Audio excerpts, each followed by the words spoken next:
سوال ہے کہ کیا مرد اور عورت کی نماز کا طریقہ ادا الگ ہے؟ وضاحت فرمائیں۔ ہاں بھائی، یہ بھی ہمارے معاشرے کا بڑا عام سوال ہے۔ ہمارے معاشرے میں خواتین کا جو عام طور پر دیکھنے میں آتا ہے، انہوں نے مردوں سے بالکل الگ نماز کا طریقہ ادا اختیار کیا ہوا ہے۔ رکوع تھوڑا سا جھکتی ہیں، اور جب سجدے میں جاتی ہیں تو زمین سے بالکل چمڑ جاتی ہیں، اپنی چھاتی اپنے پیٹ کو رانوں سے ملا دیتی ہیں، یا بیٹھنے میں بھی ان کا طریقہ کار الگ ہے۔ یعنی کہ ہمارے معاشرے میں عورتوں نے بالکل مردوں سے ایک الگ طریقہ ادا نماز کا اختیار کیا ہوا ہے۔ لیکن انصاف کی بات یہ ہے کہ ایسی کوئی شرعن تعلیم نہیں ہے۔ اب یہ دیکھیں کہ امت کے ہاں جو سب سے معروف کتب ستہ ہیں، بخاری سے مسلم، یا یہ جو کتب ستہ ہیں، ان میں کتنی باریک بینی کے ساتھ نماز کے مسائل ذکر کیے گئے ہیں۔ میں سمجھتا ہوں کہ سب سے زیادہ ان کتب کے اندر اگر باریک بینی سے کوئی مسائل ذکر کیے گئے ہیں تو وہ نماز کے ہیں۔ تو آپ وہاں پہ دیکھیں کہ یہ تفریق تو ملتی ہے کہ عورت کا لباس کیسا ہونا چاہیے، یہ تفریق تو ملتی ہے کہ عورت کے اوپر جماعت لازم نہیں ہے، عورت صف میں ایسے بیٹھے، لیکن کوئی ایک روایت بھی کتب ستہ میں آپ کو یہ نہیں ملے گی کہ مردوں اور عورتوں کی نماز کا جو طریقہ ادا ہے وہ الگ الگ، کوئی ایک روایت بھی نہیں ملے گی۔ بلکہ ان معروف کتب کے اندر تو آپ کو یہ روایات ملیں گی کہ مردوں اور عورتوں کی نماز کا طریقہ ایک ہی ہے۔ امام بخاری نے جزء رفع الیدین کے اندر سیدنا ابو درداء رضی اللہ تعالی عنہ کی اہلیہ سے یہ نقل کیا ہے کہ وہ نماز میں جب ہاتھ اٹھاتی تھیں تو وہ مردوں کی طرح اٹھاتی تھیں، یعنی کہ کندھے تک، یہ نہیں کہ سینے تک، کندھے تک اٹھاتی تھیں۔ یا اسی طرح امام ابن ابی شیبہ رحمہ اللہ نے ان سے نقل کیا ہے کہ یہی سیدنا ابو درداء رضی اللہ تعالی عنہ کی اہلیہ جو تھی وہ نماز میں بیٹھتی تھی تو مردوں کی طرح بیٹھتی تھی۔ تو یعنی کہ اس دور میں کوئی تفریق نہیں تھی، کسی صحیح روایت سے، صحیح دلیل سے ثابت ہی نہیں ملتی۔ یہ جو لوگوں کو غلطی لگی ہے کیونکہ لوگ ہر دور میں علم سے دور رکھے گئے ہیں، اور خاص طور پر ہمارے خطے کے علم کی کمی ہے، تو اس وجہ سے جو روایتیں پڑھتے گئے، جو روایتیں انہیں سنائی گئی، انہوں نے انہی پر بنیاد رکھ لیا۔ تو اس بارے میں جتنی روایات ہیں، ان روایات میں کوئی ایک روایت بھی آپ کو صحیح ثابت نہیں ملے گی۔ مثال کے طور پر امام طبرانی کے المعجم الکبیر کے اندر آتا ہے کہ سیدنا وائل رضی اللہ تعالیٰ سے منقول ہے کہ نبی کریم صلی اللہ علیہ وسلم نے فرمایا کہ جب خاتون نماز کے لیے ہاتھ اٹھائے تو وہ سینے تک اٹھائے۔ یہ روایتیں عام ہیں، سنی جاتی ہیں، سنائی جاتی ہیں، لیکن آپ تحقیق کریں، اس کے راویان میں سے ایک راویہ ہے ام یحییٰ، جن کو امام حسمی رحمہ اللہ، جو کہ 8ویں صدی کے بہت بڑے محدث ہیں، وہ فرماتے ہیں کہ یہ خاتون مجہولہ ہے، کوئی پتہ نہیں کہ یہ کون ہے۔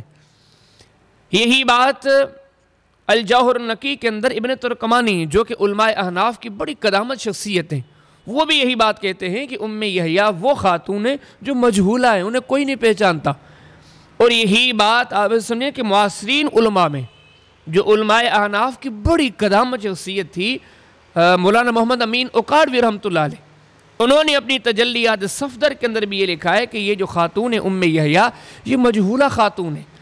آپ ایسے سمجھیں کہ سارے علماء اس بات پر متفق ہیں قریب قریب کہ یہ عورت مجہولہ ہے، اس کو کوئی نہیں پہچانتا۔ تو اب اس عورت کی بیان کردہ یہ روایت ہے، تو محدثین کے سمجھو کہ متفقہ اصولوں کے اعتبار سے روایت ضعیف غیر ثابت ہے۔ یہ اسی طرح امام خوارزمی کی جو جامع المسانید ہے، اس کے اندر یہ روایت منقول ہے سیدنا عبداللہ بن عمر رضی اللہ تعالی عنہما سے کہ نبی کریم صلی اللہ علیہ وسلم نے گویا تعلیم دی کہ عورت جب نماز پڑھے تو خوب سمٹ کر بیٹھے۔ یا یہ جو ہمارے معاشرے میں عورت سمٹ کر بیٹھے، چمٹ کر بیٹھے، چمر کر یہ سجدے وغیرہ کرے، اسی روایت امام خوارزمی رحمہ اللہ نے جامع المسانید کے اندر نقل کی ہے، لیکن آپ تھوڑی سی زحمت کریں، چھان بین کریں تو یہ روایت ثابت ہی نہیں ہے۔ اس میں سب سے پہلی بات یہ ہے کہ اس کے تقریباً 3-4 مسلسل ایسے راویان ہیں، وہ سارے مجہول ہیں، انہیں کوئی نہیں پہچانتا۔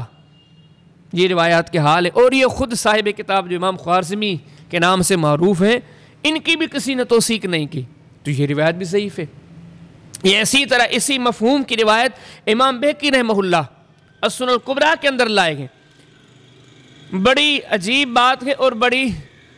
سمجھو کہ توجہ دلانے والی بات ہے لوگوں کو کہ اس روایت کو ذکر کرنے کے بعد امام بہقی خود فرماتے ہیں یہ ضعیف ہے۔ اس کے راویان میں سے ایک راوی ہیں ابو مطیع، فرماتے ہیں کہ وہ سخت ضعیف ہے، یعنی کہ یہ روایت بھی ضعیف ہے۔ یہ اسی جگہ پر بہقی شریف کے اندر امام بہقی رحمہ اللہ نے ایک اور روایت اسی مفہوم کی سیدنا ابو سعید خدری رضی اللہ تعالی عنہ سے نقل کی ہے، اور بڑی کمال کی بات یہ ہے کہ امام بیہقی اسے ذکر کر کے خود ہی کہتے ہیں کہ یہ ضعیف ہے، یہ صحیح ثابت نہیں ہے۔ اس کے راویان میں سے ایک راوی ہے عطا بن عجلان، وہ انتہائی سخت ضعیف ہے۔ یہ اسی طرح بیہقی شریف کے اندر اسی مفہوم کی ایک روایت ہے، یزید نامی تابعی ہے، یزید بن ابی حبیب بڑے معروف تابعی ہیں، وہ نقل کرتے ہیں نبی کریم علیہ السلام سے اسی مفہوم کی بات۔ یہ عام بندے کو بھی بات سمجھ میں آ جائے گی کہ یزید بن ابی حبیب تابعی ہے، اب وہ نقل کر رہے ہیں نبی کریم علیہ السلام سے، واضح بات ہے کہ یہ روایت مرسل ہے، منقطع ہے، تو منقطع روایت امت کے متفقہ اصولوں کے اعتبار سے تو قابل اعتماد نہیں ہے، تو یہ روایت بھی ضعیف ہونا قابل اعتماد ہے۔ اسی طرح آپ دیکھیں ابن ابی شیبہ کے اندر امام ابن ابی شیبہ رحمہ اللہ نے اسی مفہوم کا ایک اثر نقل کیا ہے سیدنا علی رضی اللہ تعالیٰ عنہ سے، لیکن آپ سند پڑھیں، سیدنا علی سے نقل کرنے والے کون ہیں؟ حارث الاعور۔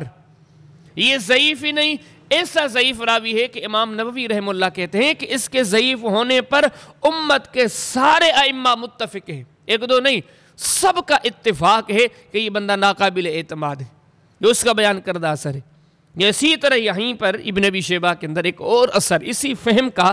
سیدنا عبداللہ بن عباس رضی اللہ تعالی عنہما سے منقول ہے، لیکن وہ بھی ضعیف ہے، وہ بھی منقطع ہے۔ کہ سیدنا عبداللہ بن عباس سے نقل کرنے والے کون ہیں؟ بکیر بن عبداللہ، جو کہ تابعی نہیں، تحقیق راجح میں تبع تابعی ہے۔ عبداللہ بن عباس سمیت کسی صحابی سے اس کی ملاقات نہیں، اگر کوئی زور لگائے کہ نہیں وہ تابعی تھے، لیکن اگر تابعی بھی انہیں مان لیا جائے تو ان کی سیدنا عبداللہ بن عباس رضی اللہ تعالی عنہما سے کوئی ملاقات نہیں، جو روایت منقطع ہے۔ تو کوئی ایک روایت بھی ایسی نہیں ملتی جو امت کے محدثین کے جو اصول ہیں ان پر پوری اترتی ہو۔ یہی وجہ ہے کہ محدث شام علامہ ناصر الدین البانی رحمہ اللہ، اللہ ان کی قبر پر کروڑہ رحمتیں نازل فرمائے، وہ فرماتے ہیں کہ اس بارے میں کہ مرد اور عورت کی نماز کا طریقہ ادا الگ الگ ہے، فرماتے ہیں اس بارے میں کوئی ایک روایت بھی ثابت نہیں ہے۔ اور اسی مفہوم کی بات حافظ ابن حجر عسقلانی رحمہ اللہ فتح الباری میں کرتے ہیں کہ مرد اور عورت کی نماز کا جو طریقہ ادا ہے وہ ایک ہی ہے، اس کی تفریق کی کوئی ایک روایت ثابت نہیں۔ تو اب یہ باتیں، یہ حقائق ایک کامل مسلمان کو جو دین کی قدر کرتا ہے نا، یہ اس کو اس طرح متوجہ کرتی ہے کہ اللہ کے بندے آپ تھوڑی چھان بین کیا کریں۔ اب نادان لوگ یا اس معاشرے میں اکثریت ان لوگوں کی ہے جو علم سے کٹے ہوئے ہیں، کتب سے کٹے ہوئے ہیں۔ اب ایسے عام سادہ سے جو لوگ ہوتے ہیں نا، ان کو ورگلانے کے لیے کئی ایسے اللہ کے بندے ہوتے ہیں، وہ صرف کتابوں کے نام لکھ لیتے ہیں، حوالے دے دیتے ہیں، دیکھو بھائی بیہقی شریف میں یہاں ہے، ابن ابی شیبہ میں یہ لکھا ہوا ہے،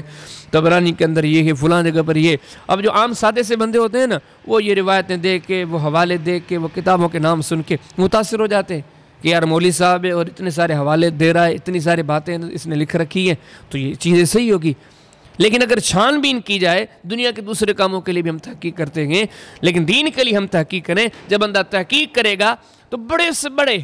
کبار ائمہ علماء اس نتیجے پر پہنچے کہ مرد اور عورت کی نماز کا طریقہ ایک ہی ہے۔ تفریق کے سلسلے میں نبی کریم صلی اللہ علیہ وسلم سے یا آپ کے صحابہ میں سے کسی سے کوئی تفریق ثابت نہیں، کسی مسند کتاب سے باسند صحیح ایک حوالہ بھی نہیں ملتا کہ نبی کریم صلی اللہ علیہ وسلم نے یا آپ کے صحابہ میں سے کسی نے کہا ہو کہ مردوں اور عورتوں کی نماز کا جو طریقہ ادا ہے وہ الگ الگ ہے۔ تو خلاصہ کلام یہ ہے کہ جو بندہ نبی پاک صلی اللہ علیہ وسلم اور آپ کے اصحاب کے طریقے کو کامل سمجھتا ہے کہ بس میرے لیے یہی سب کچھ گئے، تو وہ سمجھ لے، وہ یہ بات اپنے پلے باندھ لے کہ مرد اور عورت کی نماز کا طریقہ ادا کوئی الگ نہیں، نبی پاک صلی اللہ علیہ وسلم اور آپ کے اصحاب سے کوئی تفریق ثابت نہیں۔ یا وہ بندہ جو یہ کہتا ہے کہ میں تحقیق پسند ہوں، میں صحیح اور درست بات کو اختیار کرتا ہوں، میں صحیح روایات کو کافی سمجھتا ہوں، تو ایسے بندے کے لیے بھی آپ ایسے سمجھیں کہ یہ حقائق کافی ہیں کہ صحیح روایات کے اندر یہی ثابت ہے کہ مرد اور عورت کی نماز کے طریقے ادا ایک ہی ہے۔ اب کوئی اگر بندہ نبی پاک صلی اللہ علیہ وسلم اور آپ کے صحابہ کے طریقے کو کافی نہیں سمجھتا، پھر بھی کہتا ہے کہ نہیں طریقے الگ الگ ہیں، تو اس کی اپنی سوچ ہے۔ یہ وہ بندہ جو امت کے معتمد جو اصول ہیں ان کو چھوڑ کر، صحیح روایات کو چھوڑ کر، خام خواہ ضعیف روایات پر، غیر ثابت روایات پر مسئلے کی بنیاد رکھ کے یہ فتویٰ دیتا ہے کہ مردوں کی اور عورتوں کی نماز کے طریقے ادا الگ الگ ہے، تو اس کی مرضی ہے، وگرنہ قرآن و سنت، نبی کریم علیہ الصلوۃ والسلام اور آپ کے اصحاب کی تعلیم اور صحیح روایات کا یہی پیغام ہے، یہی ان کا خلاصہ ہے کہ مرد اور عورت کی نماز کے طریقے ادا کوئی الگ نہیں، ایک ہی طریقہ ہے۔